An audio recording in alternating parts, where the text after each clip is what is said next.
This episode of Stock Club is brought to you by Hyundai.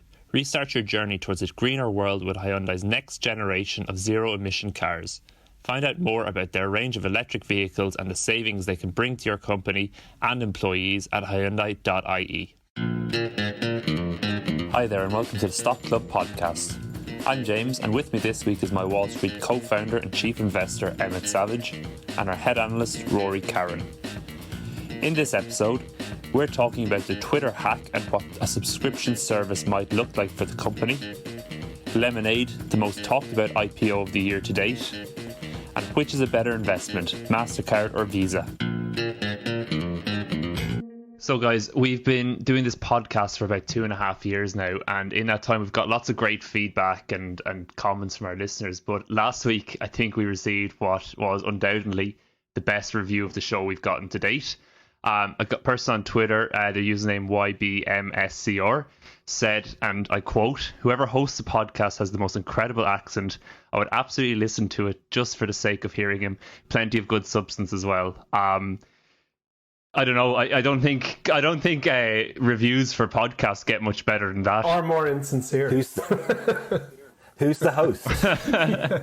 Who's the host? Well, are we saying you're the host? Rory, it's pretty clear I'm the host. I'm the guy who does the intro every week and the outro. I think we need more clarification on that. Get that Twitter user on. We need to find out who they're really talking about. I don't know. All I want to say is that I am available to read audiobooks and things like that for a fee. So you could work for Calm. You know that app Calm that reads bedtime stories to people? That could be your new gig. My new Nixer on the side. So I will say my partner saves up our podcast to listen to on airplanes because apparently it puts her to sleep. Well, there we go. Wake up, Rebecca. So let's move on. So I don't know if it's linked or not, but on the same day we got that stunning review, loads of famous people on Twitter started asking their followers for Bitcoin. And what has now transpired to be one of the worst hacks in Twitter's history. The likes of Elon Musk, Joe Biden and Bill Gates all had their accounts hacked by hackers looking for people to send them Bitcoin. The cryptocurrency exchange Coinbase has said that it managed to prevent upwards of 1,000 transactions going through to the hackers' accounts once the scam was noticed. But it still believed that as much as $120,000 was taken by the scammers. Rory, I want to throw this over to you first. Though the scope of this hack was quite limited, has this really damaged Twitter's reputation as a social media platform? Well, if it hasn't, it should, because what you had in this scenario was, first of all, we think that the hack came through an employee. So the reports suggest that an employee who had admin access to accounts was either paid off or did the hack themselves. And Emma, strangely, I mean, you've had experience with hacks before. This was very similar to what happened to you. They got into the security feature which allowed them to change the email linked to the account. So they were attacking the kind of two-factor authentication system, essentially. Yeah, so not an excessively sophisticated hack. No, it was. Look, it's a sign that a company's biggest weakness is typically their employees, which is something that's been discussed in the cybersecurity space for quite a while. And there's a lot of companies now that are targeting that weakness in a company's security infrastructure. So yeah, as you said, they used the accounts of people like Bill Gates, Kanye West, Donald Trump, Joe Biden, Elon Musk, Jeff Bezos. They even got into Apple's company account as well. And we're trying to get people to send Bitcoin. I think it did lead to some very funny interactions on Twitter where I think someone screenshotted the Jeff Bezos one and it starts with saying, "I'm giving back to my community." And they were like, as soon as I saw this, I knew it was a scam. Or when Elon Musk got back on and tweeted, "Hi," someone responded, "Manipulate the stock market to prove it's really you." So there was some very good jibes being thrown around about the whole thing. What's most worrying is that the hackers in this scenario seem to have been pretty unsophisticated, as you say. With this hack, they had access to basically every Twitter account, and they decided to use that power to perform what was a very obvious scam. I mean, it was noticed right away. Why would a very elderly Joe Biden be asking people to send him Bitcoin? And it means we were quite lucky this time. We think about the damage that could have been if they had decided to, not reveal themselves in such an obvious way. Yeah. They had access to users' private informations in the DMs, which is, worrying in itself. But, given the current US president uses Twitter as his primary communication tool, they could have attempted to trigger a major geopolitical event had they wished to. I mean, now that's not Twitter's fault. It's worrying that's possible to begin with.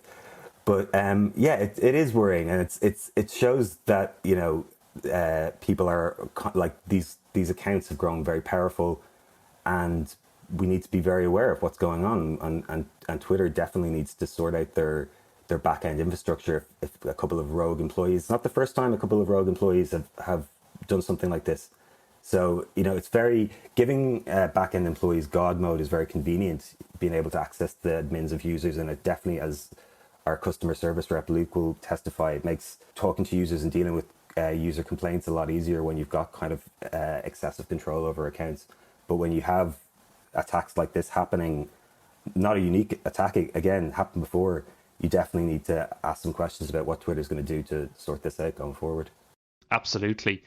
So staying with the theme of Twitter, a few weeks ago there was a rumor that Twitter was hiring employees to work on a subscription service codenamed Griffin. Rory, I'd be interested to hear your thoughts on the notion of a subscription service in Twitter. And again, I suppose, has the recent attack kind of threatened this, or maybe turned people away from the idea of paying for Twitter? In terms of paying for Twitter, I mean, Twitter is the most incredible website I've ever used in my entire life. You'll notice regularly there'll be some sort of interaction between politicians on Twitter, and people will retweet it with the tagline, "I can't believe this website's free." Yeah. And it really is true in a lot of ways, not only in terms of entertainment, but if you work as a journalist or you work in finance, the amount of information that you get on Twitter, the amount of data that's presented to you in short bursts, to be able to, scroll through a list that you've created on Twitter and get a huge amount of daily news, or to hear thoughts from thought leaders in a digestible format, is incredibly, incredibly powerful. And there definitely would be, I believe, an appetite for a subscription service. Howard Lisden, who, Emmett, I believe you've talked to a couple of times, is the founder of StockTwits, a pretty vocal investor in the fintech space, suggested a pretty simple subscription avenue for them, which is that you put a 30-second or 1 minute time delay on the feed, and you charge people who want to see it in real time a monthly subscription. That makes absolute perfect sense to me. The vast majority of people don't need the information delivered to them right away, but people who work in journalism, if they're covering Donald Trump for a living, or if you're a trader who makes high frequency trades based on information you find on Twitter, that getting the information right at that second is huge, and you'd happily pay $10 a month at least to have that 30-second advantage over others. So I definitely think that this is something that Twitter has been kind of kicking around for years, never really doing anything about it in true Twitter fashion.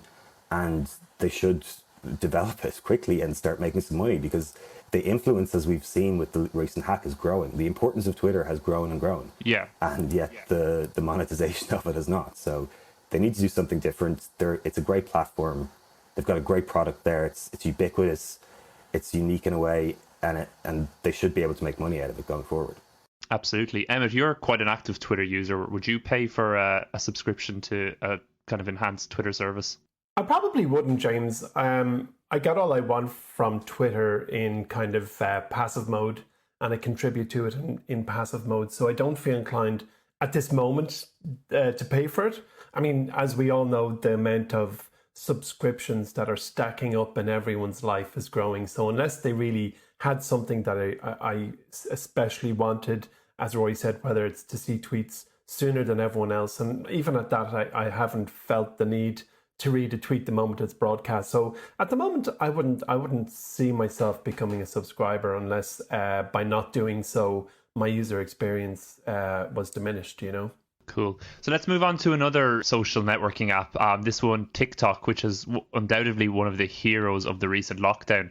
According to data from Sensor Tower, at the end of April, TikTok had been downloaded more than 2 billion times worldwide, which is an incredible amount of downloads, surely spurred by all the people staying at home learning dances and things like that.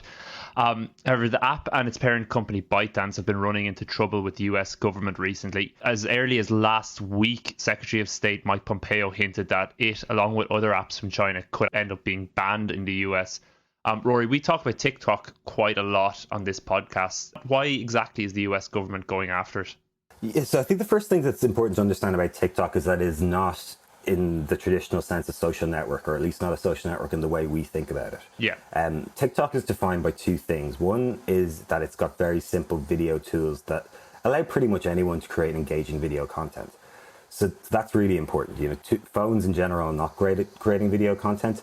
TikTok allows users to create short form video very quickly while adding music and visual effects. And some of the stuff you see, like I don't have a TikTok account, but I've seen lots of TikToks, and some of the stuff people come out with is incredibly creative and very funny, and, you know, fair dues to them for putting that creativity to use in a good way. The second thing about TikTok is that it's fueled by a very powerful algorithm, which was actually created a long time ago by TikTok's parent company, ByteDance, who had a news service in China, which I hope I'm pronouncing this right, Taoqiao, I think is the pronunciation. And that the popularity of that news aggregator was that it was based on an algorithm that took user behaviors, A/B testing, and a whole lot of cross-referencing to ensure users were shown content that they wanted to see. And that algorithm is based entirely on user activity, which of course is all collected and is all connected. Now, remember, TikTok is a Chinese company, is owned by a Chinese company, at least ByteDance, and all Chinese companies are compelled by the country's national intelligence laws to hand over any data that they demand. Yeah. It doesn't matter whether the data is housed in China, which, you know, TikTok has said that their data isn't housed in China, it's housed in the US and in Singapore. It doesn't matter. If the Chinese government wants it, you hand it over, and that's it. And this isn't anything under board. This is policy. This is public policy of the Chinese government. So when we think about like the influence that the Russian hackers had in infiltrating the last US elections, this becomes quite worrisome, because remember, this was Russia spreading influence over US-owned platforms. So what's stopping China using TikTok to influence the next election through a China-owned platform that is subject to the kind of rules that China imposes on its companies? There's basically nothing. And because TikTok is not a social network, remember, the content is based on an algorithm, there's absolutely no way anyone would know what information and why that information was being put in front of them. It's not linked to your friends' accounts or who you follow. It's just there because TikTok's algorithm says it should be there. Yeah. So, you know, the US government is looking at this seriously, and they probably should, because all that data is available to the Chinese government, as is the data of any other Chinese company that they wish. And that could be worrisome. And you saw like the power that TikTok had with the recent Donald Trump rally in Oklahoma, where, I mean, we don't know what the actual impact of it was, but apparently it did have an impact on lowering the crowd numbers at his rally. Yeah. Because TikTok users were going on, registering for tickets and not showing up. That's a very small example of what could be done with this app and with the data that's behind it. And, you know, I'm kind of in odds in terms of like, I wonder, you would think the banning of TikTok might seem at first to be like a win for Facebook. Yeah. You know, so you could see a kind of mass migration of the biggest stars on TikTok going over to another platform, most likely Instagram. However, you know, I was reading something about Ben Thompson earlier from Techery, who said that, you know, this could actually be a net negative for Facebook. If you look at the kind of government intervention and that becoming normalized, Facebook is the dominant social media platform in pretty much every country in the world, bar China. So it's not inconceivable that other countries would decide that they're not comfortable having their citizens' data in the hands of Facebook, for example. So, you know, it's a weird area at the moment. It's very early days in what's going to happen. India looks like it already has banned TikTok. It almost seems like an inevitability that the US is going to crack down on it in some way. I would suspect that TikTok is racing at the moment to distance themselves as much from ByteDance as possible. And we know they hired Kevin Mayer recently to be the CEO. He was one of the former top men at Disney. And I could very much see them selling themselves to a US company, or at least a non-Chinese company, in order to ensure that this cash cow is not going to be turned off at any point soon. So yeah, it's very interesting. We're going to have to see what happens. My next question was actually going to be, what were the company's plans to circumvent these kind of rules that were coming down the line? And I had read somewhere that they were planning on selling out a majority stake to US companies to get around the rule. Yeah, I mean, that's certainly something that I'm sure they're exploring. There is various ways of getting around these loopholes and, reestablishing yourself as a US business. And, the thing about TikTok's position right now is that the US government has a huge amount of control over what happens with this business going forward. They could easily just make Google and Facebook not only just remove the app from the App Store, but actually make all the apps that have previously been downloaded not work. That's very much within the power of the US government right now. They could as well, if they wish to, review the purchase of Musical.ly, which was an American company that ByteDance bought a couple of years ago and is essentially the foundation of TikTok. They could review that acquisition and renege it and and that would basically shut down the app. So they're in a precarious position at the moment, and obviously the vitriol that's going back and forth between the US president and his Chinese counterparts isn't helping matters. That's all fueling tensions, all making people very angsty. And so yeah, look, US-Chinese relations not good at the moment. The whole Huawei thing is a hot potato that no one wants to get involved in either. So yeah, I would be very surprised if we don't hear some big news regarding TikTok over the next couple of weeks. And I'm sure they are working 24/7 right now to figure out how they are going to avoid a big catastrophe in that company. Yeah, it's definitely one to keep an eye on anyway. So let's move from short form videos to longer form videos, Emmett, and Netflix earnings. So we're in the middle of a new earnings season at the moment with the likes of Tesla, Coca-Cola, Microsoft all reporting this week. But as usual, Netflix beat them all to the punch and reported on their earnings last week. As a long-term shareholder in Netflix, Emmett, what did you make of their past quarter, the first one we've seen operating under complete COVID-19 restrictions?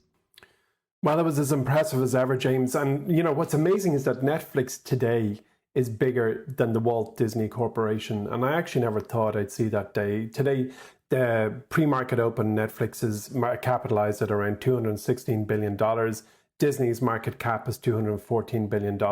So really Netflix is now, we all know about FANG, or the latest one being Fat Man, but like their Netflix forms part of the dialogue or the conversation that was the stock market over the last 10 years. And just to cut across you there for a moment, Emmett, do you think that valuation is justified? When you think of Disney, they've their parks, they've their cruises, they've their box office, they've all these different arms, whereas Netflix's core offering is really their streaming platform.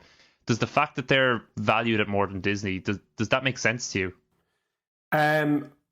It does, because its future prospects are still bright, and I'll dive into that. Yeah. It certainly strikes me, if we were to, I suppose, zone in on that specifically, I do think that Disney is undervalued at the moment, and I think that Netflix is valued based on the information in the market, and I think it has had a run, like halfway through last month, around middle of July, halfway through, this is 2 weeks ago, the share price of Netflix was around $570 a share. It's now $490 a share. So the market didn't especially love what they heard on last week's Q2 conference call. And I'll dive into that a little bit, and I suppose circle around back to your question, which is it fair? Is it fairly valued that Netflix is now bigger or more or less neck and neck with Disney? So what they reported in last week was that they had added just over 10 million net paid members in the period. That's the period of Q2. In 12 weeks, they added 10 million new paying subscribers, and that number in the same period a year ago in 2019 was 2.7 million. So the coronavirus effect plus a year saw that they quadrupled the onboarding of new paying members in the same time period. And what happened was management then in the conference call forecast 2.5 million new members in the quarter ahead, which was less than half of the analyst forecast for the period. So the stock got sold off, and more so than ever at these moments, you see that really the current share price for a business is a reflection of its future prospects as opposed to the past tense. It had literally just reported 10 million new paying members, 10.1 million new paying members, and said we will continue to grow and add another 2.5 million. And there was a loss of excitement and some heat went out of the stock, which, as I said, caused it to drop from around $570 a share to around $490 today. I mean, I remember back many moons ago listening into a conference call with Reed Hastings, the founding CEO and actually co-CEO, which we'll touch on in a moment. And he said that someday Netflix could have as many as 6 million subscribers. And I remember listening to that call and my mouth dropped open that he had such a vision for such an enormous amount of monthly paying subscribers. And now we're hearing that those numbers are being absolutely trounced in any quarter. So listening to him say 2.5 million new paying subscribers in the next 12 weeks and it being a disappointment for me really feels like the business has obviously come a long way, as evident by it now being bigger than Disney. Like other numbers from the call, which we'll just touch on for a moment, because I don't like to, I suppose, unduly pay attention to any 12-week period, but free cash flow was $900 million in Q2, which is up from minus $600 million in the same year ago period. And Hastings and his team forecast a return to negative free cash flow in 2021 as normal production spend resumes post-coronavirus, but did say in the next few years that Netflix will be consistently free cash flow positive on a yearly basis. Yeah. I suppose the big news on the call, which was, I guess it was the non-news that was so obvious to me, was that Ted Sarandos, who is and has been Hastings' right-hand man for as long as I can remember, has been promoted as co-CEO, which I thought was zero surprise, but again, it garnered a lot of attention in the media. Yeah. And if you watch the Oscar... And it was very much, sorry to cut across you, but it was very much the headline grabber news, you know, apart from all the figures, the fact that Netflix now had a co-CEO. And I was trying to think, could I remember this ever being done before? And like, what is the significance? What's the point in having a co-CEO like this? It's succession planning in slow motion. It's handing the baton over to your successor without it being binary. That's the way I'd read it. And if you watch the Oscars, you'll know Ted Sarandos' face from the Netflix table. Whenever they have a nomination, we'll zoom in on this guy, and unless you know him, you go, "Who's this guy?" So that's the new CEO of Netflix. He gets a lot of the credit along with Hastings for really, you know, launching Netflix originals and kind of launching them as a studio as opposed to a platform. Oh yeah, no question about it. I mean, the announcement, it further solidified my belief that you can tell who the next CEO of any giant company will be when you read a profile of them in Fortune magazine, where previously you knew little or nothing about this person. It's like a CEO crystal ball. You pick up Fortune, you read about Tim Cook's 2IC or a second in command, or you read about Reed Hastings' second in command and how they're the secret weapon. You can take as a given that this person is being primed to take over the lead position in the business. So you're right there, James. He has been credited with original programming. I think his was it Chief Content Officer was his former title. I actually can't recall, but it was head of programming, if you like, and the book stopped with Ted for all new Netflix originals, and it just made perfect sense. Like, there was no surprises there. The stock was sold off, but I mean, coming back to your original question, James, which is Netflix overvalued now? Has it had its run? It's now a $216 billion juggernaut. I believe it has room to grow for sure, because again, just taking that very far field approach, looking at a world in 2030, do I believe that Netflix is to entertainment what Coca-Cola was to soda in 1970? And I believe the answer is yes. Do I believe it can grow tenfold? Absolutely not. I don't believe we're looking at a $2 trillion business. Can it double from here? Can it become a $500 million business? $1 trillion business, I mean to say. Well, in the world of $1 trillion businesses, of which there are several now, I do believe that Netflix can further grow, because it's that, we've discussed this on many times before, it's that service that you're least likely to cut because value per dollar spent or value per euro spent is really high. when you were talking about looking forward to the next quarter there, I was reminded of that saying our COO and co-founder JT often says, which is like a chicken looking into a welly, about how companies are trying to predict what's going to happen next quarter with the coronavirus and all the subsequent lockdowns. So let's move on then, and let's take a quick look at everything that's happening in MyWallSt at the moment. So far this month, we've already published both July's Stock of the Month report and the members-only Stock of the Month podcast in the MyWallSt app. Earlier this week, we also published our brand new stock pick to the MyWallSt shortlist. This is a company that I can safely say I'd never heard of before Rory pitched it to me. A $20 billion business that operates in the extremely sexy sounding business spend management industry. Rory, this is a company you're very excited about.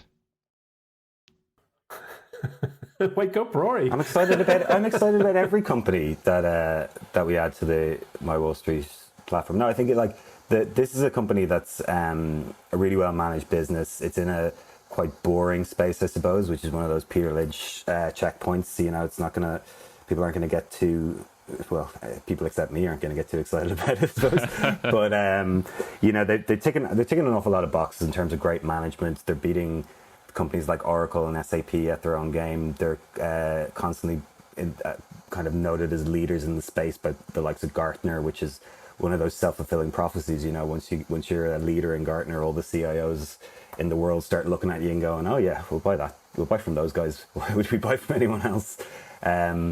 And yeah, I think coronavirus is going to reset a lot of people's expectations of what they need to do in terms of protecting their costs, and this is a company that's going to help them do that. So, I have a question, actually. Sorry, James, I have a question, and I know we have an elevator pitch coming up, but just as a micro elevator pitch, Rory, have you ever started to research a stock that got so boring you actually decided, I just can't do this, I can't keep going on, I can't read one more word about this? Yeah, pretty much every day.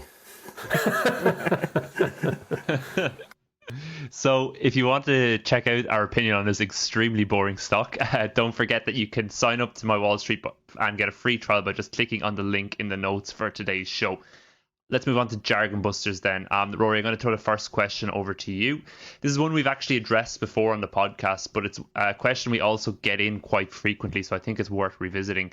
A few users have asked us what our opinion is on solar and wind energy, and specifically investing in those industries, Rory.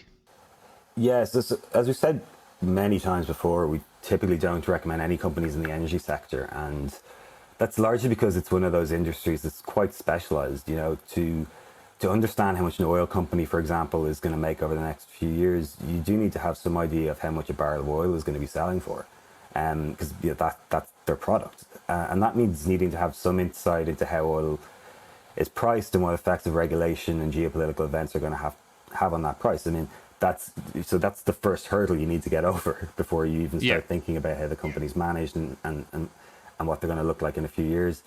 When you ask about solar and wind, it is different because we're talking about green energy, but there's still a lot of the same considerations. A few years ago, more out of interest than anything, I did an online course on how to value a solar company, and I would certainly put it down on the more extreme end in terms of complexity of a business thesis.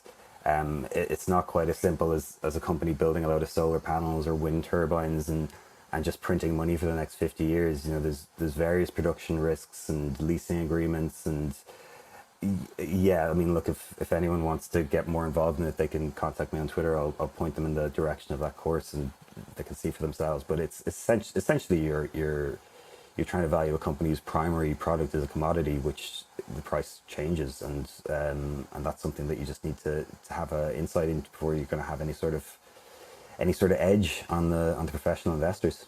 On a very loosely related subject, I was reading the prospectus of Fisker, which is an electric car company in waiting, if you like. They are getting ready to produce cars a la Tesla, and their angle is that the whole roof of the car is a solar cell, and I presume that the trunk, or the bonnet as we call it, or am I getting it right? But the whole roof of the car is a solar cell, and I found myself jealous of countries that actually have enough sun that could power a car.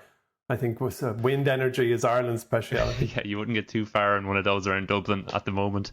Rory, I'm going to throw the next question over to you too, and this is another question that we've just had kind of a glut of queries in about, and it's about the newly IPO'd company Lemonade. What can you tell us about Lemonade, Rory? Lemonade's, yeah, really interesting business. I mean, I haven't had a chance to really dig into them yet because, as you said, they just recently IPO'd.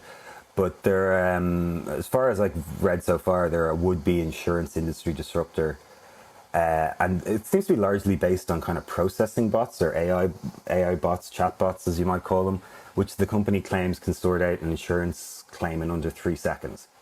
So just by asking a couple of basic questions.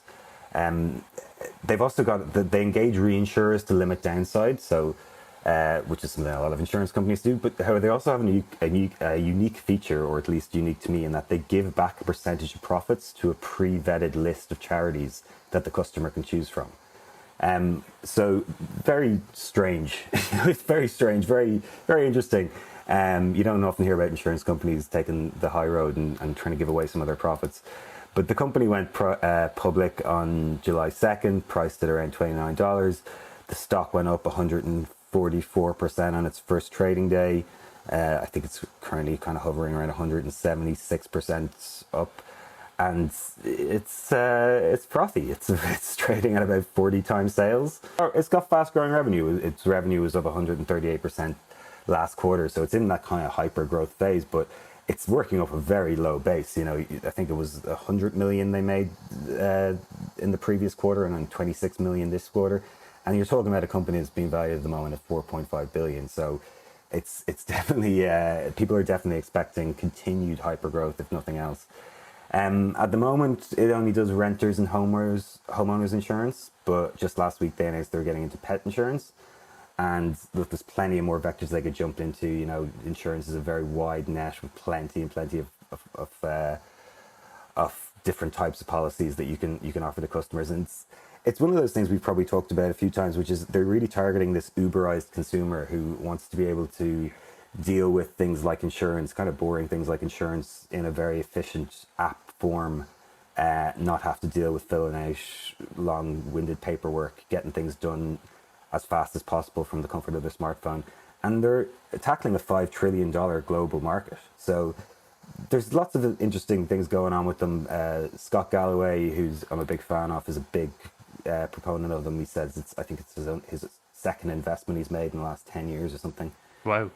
And we're gonna keep an eye on it. We have a kind of self-imposed policy where we don't add stocks until they've had 2 quarters of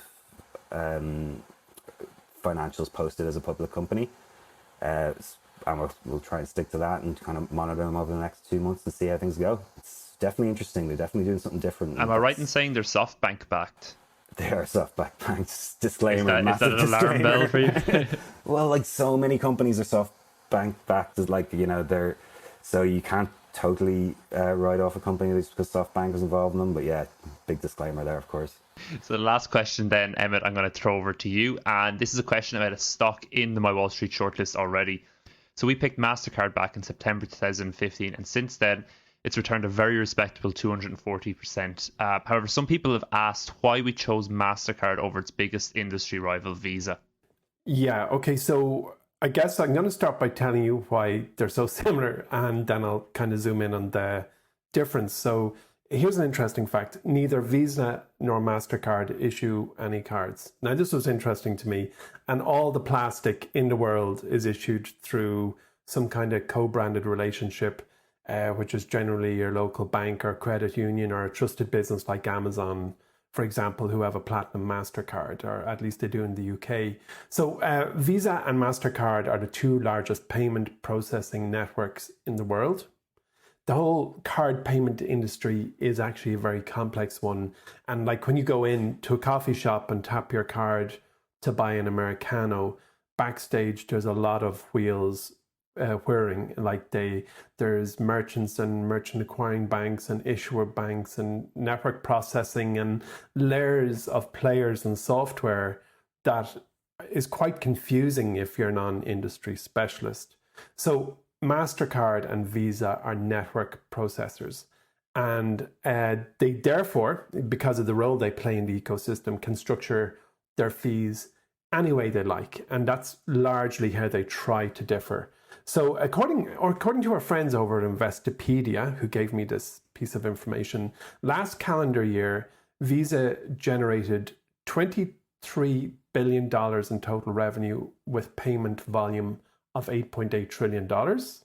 Mastercard did $16.9 billion revenue off a payment volume of $6.5 trillion.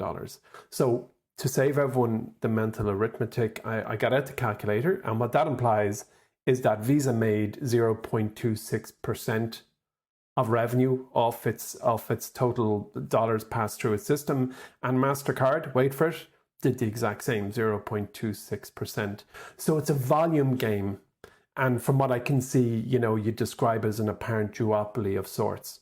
Now, the reason we went for MasterCard over Visa way back when, and Rory and I had a long debate about this, was that at that time, MasterCard had an outward appetite for innovation. And they made it clear that innovation in the payment space was, let's call it, more so their thing than Visa, or at least they spoke about it more. And as we look in the rear view mirror and figure how did that pick go in comparison to Visa, which was the obvious other one, in virtually every time frame over the last 5+ years, MasterCard has outperformed Visa. Specifically 5 years to the day, MasterCard is up 221% and Visa is up 165%. So MasterCard has in fact executed its entire business model more efficiently, or at least it has been perceived as more efficient and been rewarded as a stock for that reason. So there's very little in it. And if somebody was truly interested in network processing as an investment, the safe bet is going with MasterCard and Visa. But even looking at where they are today and some of the initiatives they're working on, smart cities and the likes, I still think they have a slight edge over Visa. But, it is a very difficult duopoly, if I may call them that, to differentiate one from the other. Yeah, absolutely. Thanks for that. So let's move on to the elevator pitch to finish out this week's episode. So for this elevator pitch, I want to know which company you guys are most excited to see their earning report over the next few weeks. So as I mentioned already, the last quarter will be the first one where the full effects of the coronavirus and its lockdowns will have been felt by these companies. So which companies' books are you most excited in seeing? Rory, I'll come to you first. Oh, there's so many, isn't there? We talk about the work from home play. There's, you look at Slack, Zoom, DocuSign, all, companies that I'm really interested to see what's going on with them and if they've seen a big uptick as there's a continued lockdown, or at least a continued work from home effort by the big tech companies. But the one I'm definitely looking forward to the most is Peloton. I really want to see what's going on with them and see how this has impacted them, because at the end of the last report, which was very good, they posted great results. The worry was that things were opening up and that wouldn't last very long, and now it seems like we're right back, even taking 4 steps back. So I'd like to see what's happening with them and what the company's anticipating going forward. Rory, I think you just want to mention Peloton in every single podcast episode we have. I think it's a very interesting business. I think it's going to be one of those ones that could really shock us over the years, to the point where we'll look back on it now and think, God, imagine being able to buy it at those levels.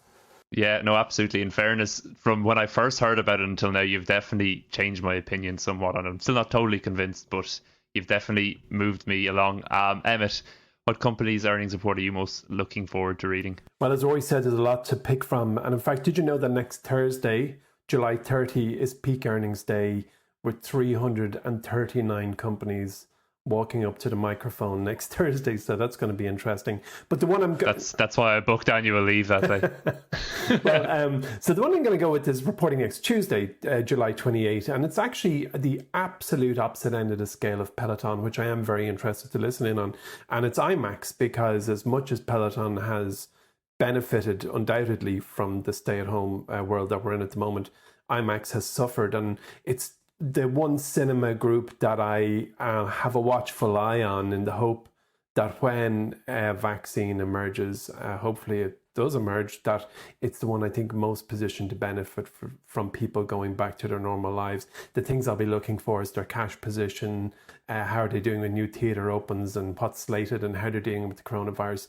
I'm just kind of interested in it. By no means am I suggesting I'm going to run out and buy it, but I think I might yet do so, if we get to a place where it looks like it's very well positioned to benefit from a potential return to normality. Cool. That's an interesting one.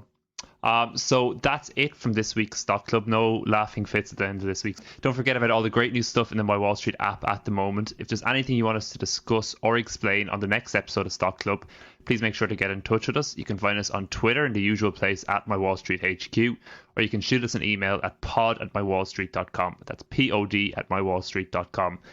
Don't forget to subscribe to Stock Club, and if you're enjoying it, please leave a review for us on whatever podcasting platform you listen to us on. That's it from us here today. We'll talk to you in 2 weeks. Happy investing.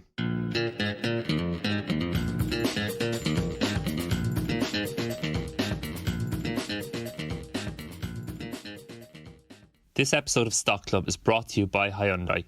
Restart your journey towards a greener world with Hyundai's next generation of zero-emission cars. Find out more about their range of electric vehicles and the savings they can bring to your company and employees at Hyundai.ie.